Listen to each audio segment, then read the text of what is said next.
En el mundo, la pandemia del COVID-19 ha provocado una emergencia sanitaria y una crisis económica de proporciones nunca vistas.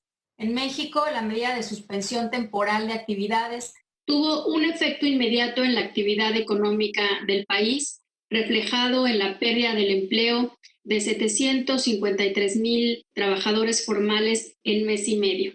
Además, de acuerdo con datos de la primera encuesta telefónica de ocupación y empleo del INEGI, al menos 12 millones de personas dejaron de laborar y perdieron sus ingresos en el primer mes de la emergencia sanitaria. Los más afectados, sin duda, han sido los trabajadores informales con una caída del 36%. Ahí contamos a las trabajadoras del hogar, a las y los comerciantes ambulantes, a las meseras y meseros, los pequeños negocios, entre muchos otros trabajos. Estas cifras confirman un panorama muy desalentador para la economía de las familias de nuestro país en los próximos meses. El Coneval ha estimado que la pobreza por ingresos en México se incrementará en 2020 entre 6 y 10 millones de personas, mientras que la pobreza laboral aumentará 8.5% tan solo en la primera mitad del año.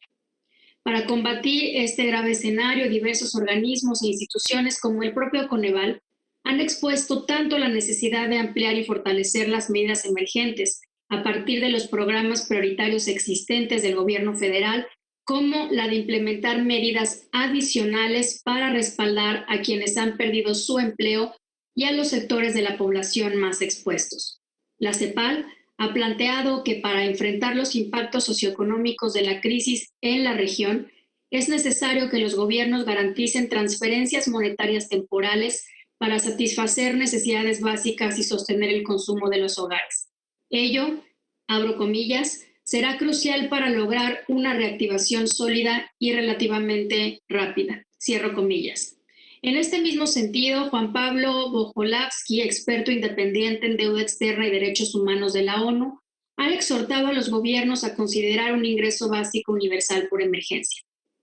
En ese sentido, las iniciativas que hoy presento a nombre de las y los legisladores de ambas cámaras del Congreso de la Unión, pertenecientes a los grupos parlamentarios del PAN, del PRI, de Morena, de Movimiento Ciudadano y del PRD, tienen como objetivo incorporar en la Constitución el derecho a un ingreso mínimo vital de emergencia.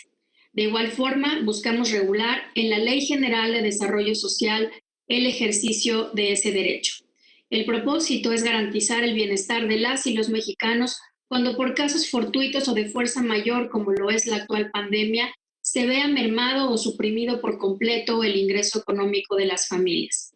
Las iniciativas que presento el día de hoy van en el mismo sentido de dos puntos de acuerdo que en abril y mayo presentamos más de 120 legisladoras y legisladores de 6 grupos parlamentarios y en el de las iniciativas presentadas por Movimiento Ciudadano, Morena y PRD.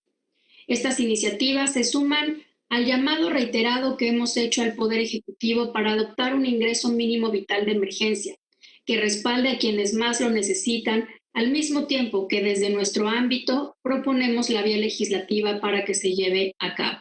Necesidades extraordinarias demandan respuestas extraordinarias. Demos esa respuesta a los y los mexicanos que la necesitan. Muchas gracias.